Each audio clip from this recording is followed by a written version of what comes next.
Hi, welcome to the Find Your Edge podcast, or Horizon's Edge podcast with me, your host, Jackson Lohr, where we talk about sports, people in them, and their stories. Well, thank you for coming in. Not a problem.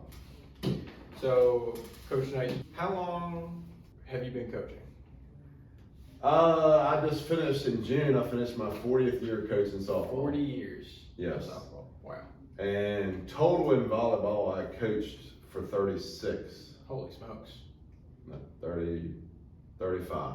35 years in softball, 40 years 40 in years volleyball. in softball, 35 years Okay. in volleyball. Gotcha. And another 4 years, I was a volunteer assistant at TA for a friend of mine. Okay.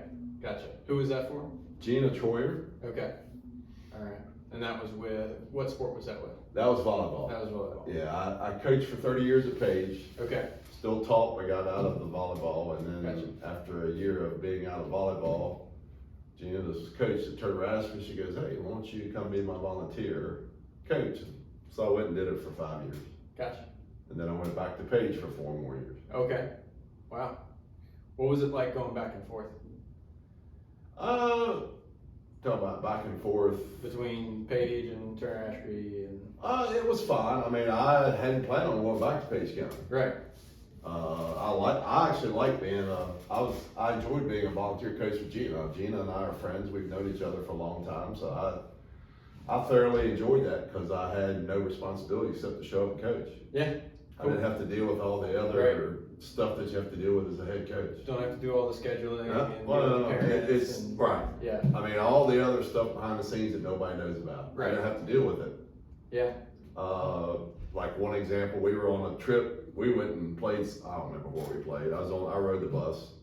We're on the way back. We stopped at a truck stop type rest area so kids could get out, go to the bathroom, get something to eat on the way back Right. home. And I was standing there, and some lady came up and said, "Sir, are you affiliated with that bus over there?" I said, "Yes, ma'am." "Yeah, what can I do for you?" "Well, somebody threw something at my boy and hit my boy with some type of food." I said, "Coach Troyer." Oh. Because the person that was driving our bus like, "So what do you mean?" I said, "Coach Troyer." I said, "That's one of the case. I don't have to deal with that. She's the head coach. She has to deal with that. Just let her deal with that. She gets paid the big bucks." There you go. But no, I liked it. I enjoyed it. I coached it for 30 years at Page. Gina knew who I was. Right. I have a pretty good idea of what I'm doing, and so, I mean, I live here in Harrisonburg. Right. So the drive to Turner Ashby was like 8-10 minutes for me. Gotcha. So I liked it. I enjoyed it. I just got to show up and coach and didn't have to deal with all the other stuff. Yeah, that's nice. It was. That's nice. Very good. So how recently did you just hang up coaching for? Well, volleyball gave up 2 years ago. Okay. Ashley, who Who works there? yeah, she was my volunteer coach for me for 2 years, and then I got out, and she's done it for the last 2. Yeah. Okay. Do you have, looking back, do you have like a favorite moment for you, or a favorite like season that you're like, "Oh man, this was a good team. This is not just good, on the court, but like." Well, there were a lot of seasons. I mean, and I was very fortunate early on. Yeah. Again, I started a long time ago. Right. We won the first ever state tournament for. At that time, we were a 1A school. Now we're a 2A school. Right. But we hosted the first one ever, and we won the first one ever Wow. in 1986. Okay. And so then we were very fortunate that we also won the state in 89, 90, 91. Wow. Yeah. That's So a we had nice a nice early little- streak. Yeah, we had a nice run. Yeah. A nice run. Very cool. So, I mean, there's lots of years I remember. I mean, those would, obviously being the first one in 86, hosting it and winning the first one ever was huge. But, the others that we won, I mean, there were other seasons, we had really good seasons, and so. Cool. A lot of memories, Yeah. a lot of good ones and some bad ones. Right. I'm sure you get both along the way. Gotcha. Did you play before you coached? Yes. Okay. Unfortunately, I was in the era of not really anybody had a men's volleyball team at that point. Right. I actually went to Eastern Mennonite Okay. here, and probably, I don't know, one of those years I took a volleyball class and really enjoyed it. Okay. And liked it, seemed to take to it pretty well. And then the lady that was teaching the class said, "Hey, why don't you do pretty well at demonstrating everything. Why don't you come and do all the demo stuff? I'll do all the talking and you demo, and I'll give you a credit every semester." So I did it, and then somewhere near the end of that, we started getting a little pickup team, a local pickup team, and we went and traveled and played in a weekend, in a one-day tournament. Just at that time, I think it's called the Old Dominion Volleyball Conference or something like that. It was just, it's like now, it's like softball tournaments or stuff like that. I mean, that's what we did. We just had a group of guys. We went and played, and I played for roughly 30 years. Cool. That's awesome. So you had a good knowledge of the sport before you got into coaching? I felt like I had a pretty good knowledge, yeah. Okay. Yeah. Good. How was that first step of like getting into coaching? Was it just like something you applied for at Page? I was kind of thrown to the fire. Yeah? Yeah. Okay. So how'd that go? Well, I thought I did pretty well. I mean, it's one of those things where straight out of college, I want a job. Right. And so I got a call from Page County, which is where I went to school. Mm-hmm. We need a teacher, PE teacher, and we need somebody to coach volleyball and softball. I'm in. All right. Just like that. Just like that. That's wild. So that was in the fall of '81. Okay. Cool. So they just called you up. They said, "All right, here's the 3 things we need." I You want seem a like job. you got the background. Let's do it. Well, I mean, I really didn't feel like I knew a whole lot about softball. Volleyball I felt pretty secure with, but. How do you go, so in early 80s, how do you go about, right, early 80s? How do you go about learning about softball in the pre-YouTube era? Well, Learning how to coach. Well, yeah. Fortunately for me, the year before I got there, Page County won the state softball. Oh, okay. In the spring of '82, and I started in the fall of '80. No, excuse me. They won it in the spring of '81. Mm-hmm. No, let me back up. They won it in the spring of '81. I started in the fall of '81. The guy that won it didn't coach the next year, so that's how I was asked to coach softball, and I pretty much talked to the people that were the players that were coming back. Okay. The ones that came back said, "All right, how'd y'all do this? How'd y'all do this? How'd y'all do that?" And we did it the same way. Okay. I mean, So yeah. I didn't change. I didn't change very much at all those first couple of years, and then you slowly go to coaches clinics. You slowly do a little, you do a little reading. You learn about a few things, and then I slowly changed some things over the years. Yeah. Have your methods changed much since you got started? If you ask the former players, they say yeah. But you have to change some. Right. I mean, unfortunately, kids are now different than they were years ago. So you have to adapt. I mean, if you're gonna stay in the business, you have to adapt and change. And I still think I have some major principles that I keep and I've always kept about working hard, doing the right thing. You gotta be in school. You gotta be doing it right in the classroom before you're gonna come out here and do it right for us. Yeah. Those kind of things. And Absolutely. for me, there's consequences if it's not done right. Yeah. Right. So. I had an old school basketball coach, Vern Canfield. Oh, yeah. And he's pretty well known in the area. He ran basketball camps, and I went to Grace Christian, ran that whole program, and he was very stern. That's a good way to say it. Yeah. And I think a lot of what most of me and my teammates picked up from him was that concept of discipline and consequences. It was something that I think he was more intent on instilling those principles in us than the actual game of basketball. I don't think he could have cared less if we actually learned how to play basketball. Some days more than others, obviously. Well, that's one of the things I talked about to my players. Look, hey, you want the pat on the back? That's fine, you'll get the pat on the back, but Right. be ready for the other part. Right. When you mess it up or you don't do it right, understand that it's not criticism. Right. We're trying to make it better. We're trying to change this or this so we get a better result. Mm-hmm. So if you're willing to get the pat on the back, be willing to take that piece of advice to try to change what you're doing. Yeah. What have you seen? You mentioned like players changing and having to change with times. What's some of the biggest things you've seen that you've had to change throughout the years?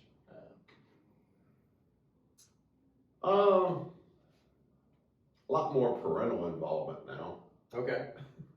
And I think that's good and I think that's bad. All right. Kids in general through the time span where I've coached, it started with early on, there wasn't much else to do but play. You were playing sports or you were doing something else. Right. There wasn't a ton of video games, TVs, YouTube, any of that stuff. Mm-hmm. Now it's so much more technology and so many different other things out there that can be a distraction. Yeah, for sure. So you're dealing with those kind of things now. Very cool. Yeah, it's interesting. And again, I'm 25. I'm seeing those things in action from just seeing like dial-up was a thing when I was younger. It just become a thing, and seeing how far we progressed to, I can have 1 million games on my phone at my fingertips. And More distractions now. Yeah, you got. And again, it's not always bad. It depends on how you handle it. Right. Exactly. It can be a good thing. A powerful coaching tool. Can be. Yeah. Yeah, in the right hands, but in the wrong hands, or just with the wrong. I subscribe to the philosophy that everything is poison and everything is healthy. It's just in the right doses. Yeah. Yeah, everything is medicine. Everything's poison.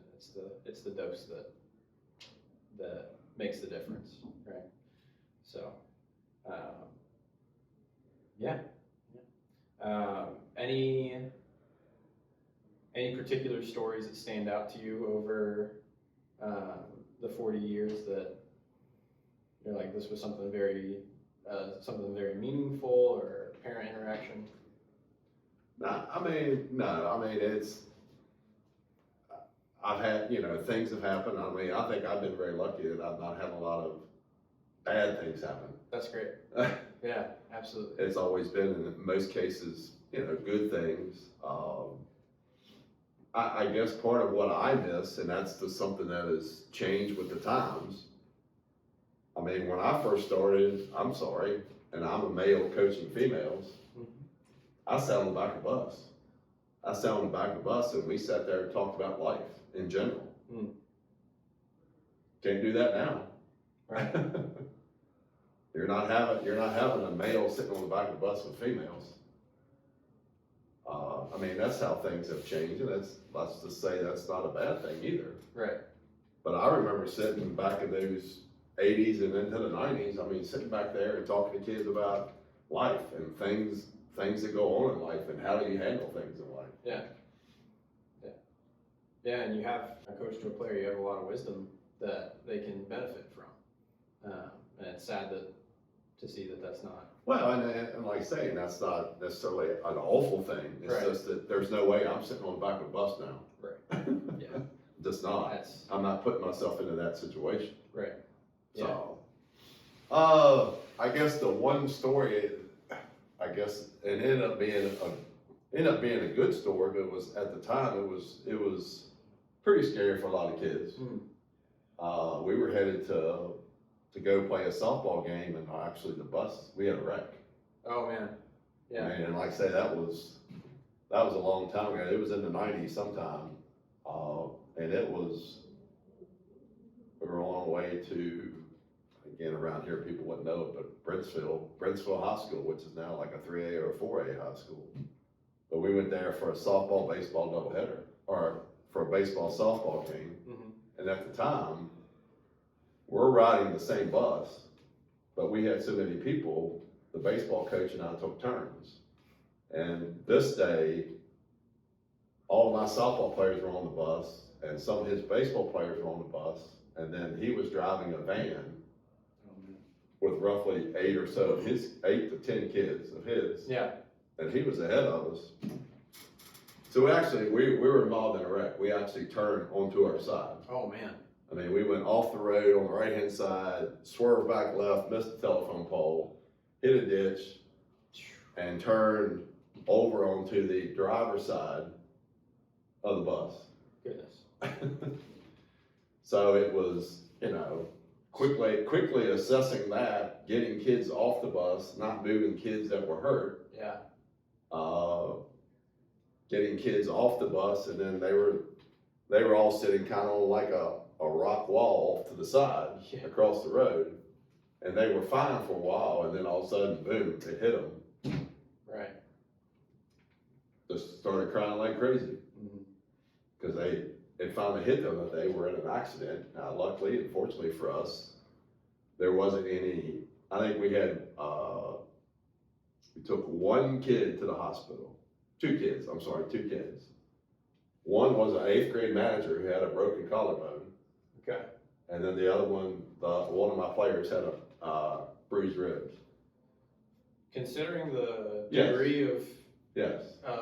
accident, that's pretty Right. darn good. Yeah. Especially considering, it was a standard school bus. Yep. Yeah. So nobody had any seatbelt No, on. no seatbelt. Yeah. That's impressive. Yeah, because I remember we were, at that time, I was in the back, we were playing cards. I was playing cards, I don't know, Rook wasn't even Rook, I don't remember what game it was now. We were playing some card game, we had actually just put them up. Yeah. And we'd kind of go back to our seats, and I'd kind of go back up front, and Yeah. I'd just gotten there. And when we went off the right, went across the road into the cornfield and turned on the side. Oh my goodness. And with me, I wore glasses, I remember being upside down, and I remember catching my glasses with my left hand about out here, because my glasses just went flying. Put my glasses back on to see Yeah. a baseball player climbing on the back of one of my softball players to climb out the window. Oh my gosh. Because I said, get out the window. And Right. he just stepped on the back of my softball player, Oh. climbed out the window so we could open up the back door. And Goodness. no, I guess we were turned the other way. We turned on the to the right side, because I was on the right side. Because I remember the bus driver now was still in her seatbelt, Right. hanging there, Yeah. till we could eventually get her out. Goodness.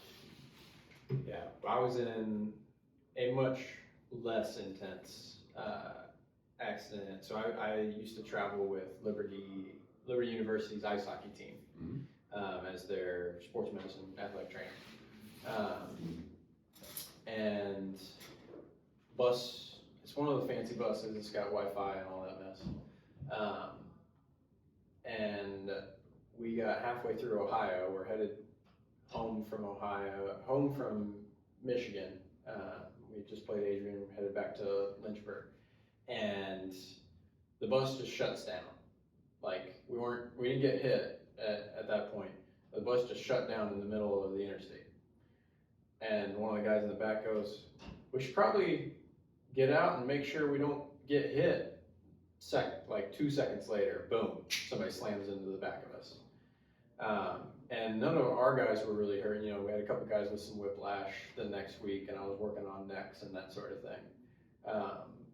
But the guy who hit us, it was just this tiny little car, and he was in rough shape. He crawled out the window to the side. So I go to go help him, basically, until EMS can arrive. Trained in emergency response. I walk out the door, and a guy had pulled over right in front of us. He gets out, he says, "Hey, I'm an ER physician. I just so happened to see the accident. If you want to go hold the guy's C-spine, hold his neck, make sure he doesn't move or break anything. I'll do the assessment and make sure we're good. I'm like, awesome. You take care of it. I'll hold him. I'll make sure he's good.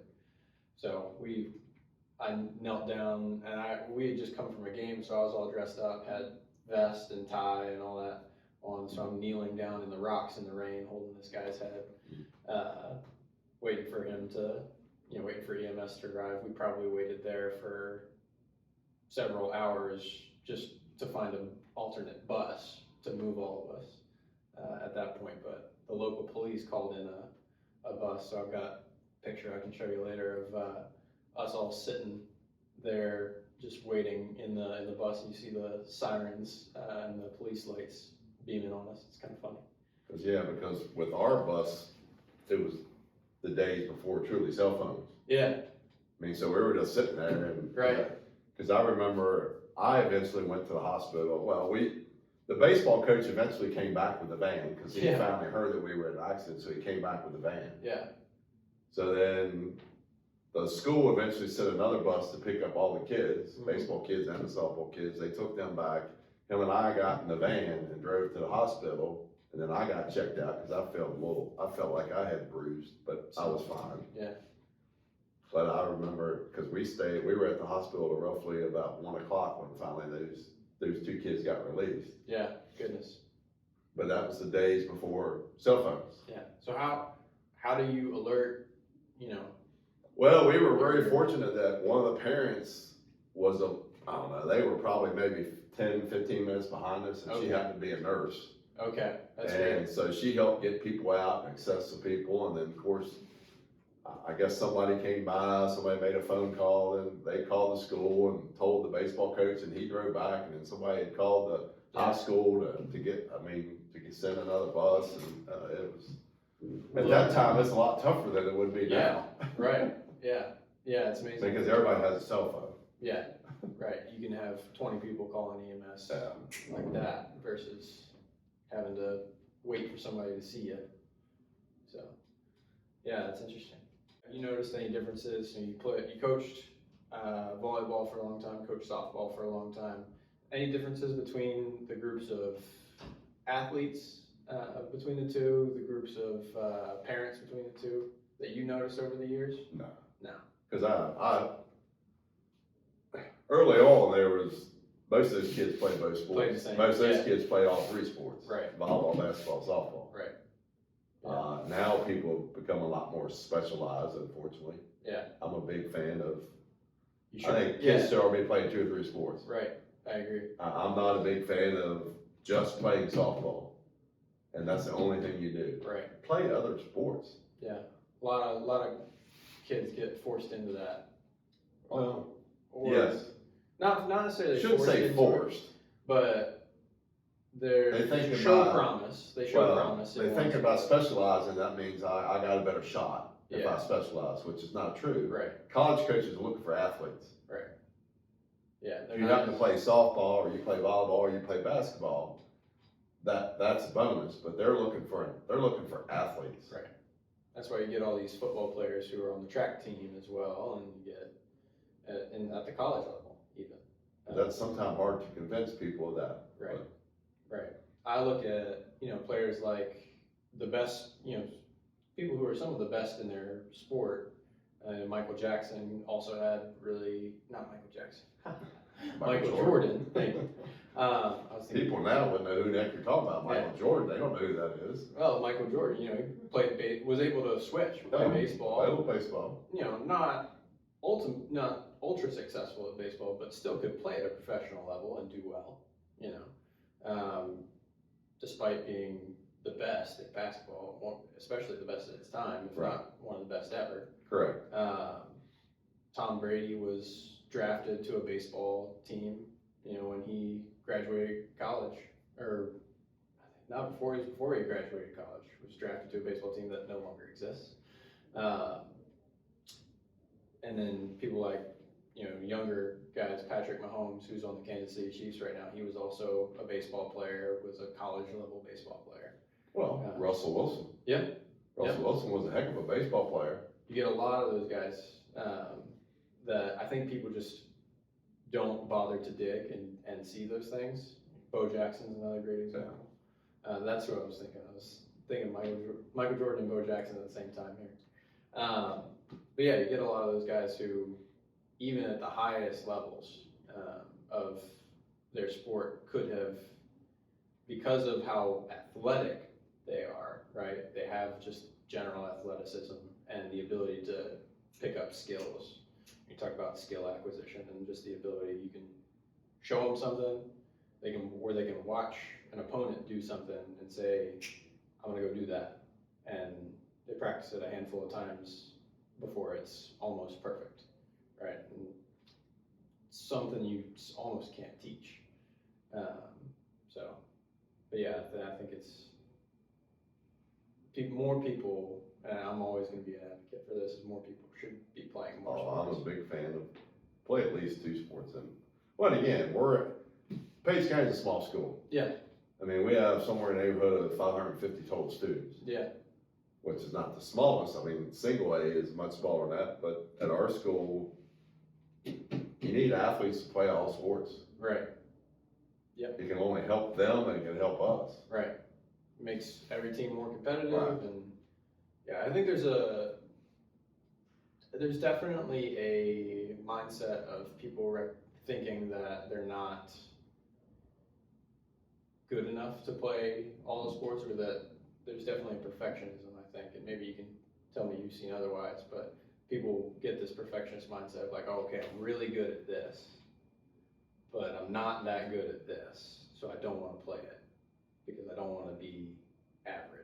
Or But I think that's right. Yeah. I would agree with that statement. I think some people don't play those extra sports because I'm not going to be as good at this than I am over here. Right. Yeah. So, but how do you know? Right. Until you Exactly. try it. Exactly. Like I'm trying to convince some of the kids at Page County, go play volleyball. Mm-hmm. I'm going to be honest, it's probably one of the hardest things you've ever done because the sport is so different that. There's not a lot of crossover. No. Yeah. It's not, and it's just, I mean, some kids go out and pick up and shoot a basketball, and, Mm-hmm. you know, and all that stuff, but volleyball is so different in that you don't see it a whole lot, not in Page County especially. I mean, but even through here, you're not seeing too many people out there peppering with a volleyball.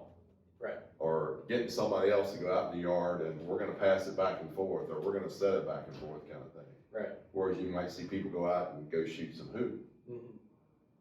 Yeah, or kick a soccer ball around. But that's part of how society, how athletes and people have changed too. Mm-hmm. Because again, there's so many other things I can do now. Yeah.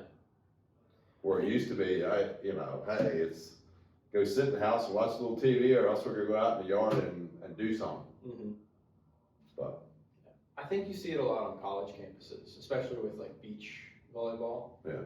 Or sand volleyball. Not necessarily the 2v2 style, but I know when I was in undergrad, I was up at Messiah College. That was a pretty popular recreational sport. Was that beach volleyball? We do it in the fall and in the spring. And a lot of people came out for that.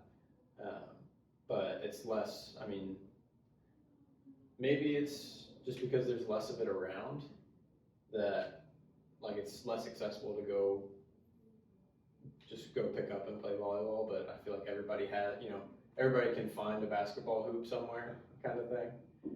Maybe that's part of it, maybe it's not, I don't know. Yeah. I don't have an answer. Yeah. All right. Well, hey, I appreciate you coming in. Not a problem. Appreciate Glad you to be here. you being on the show for us.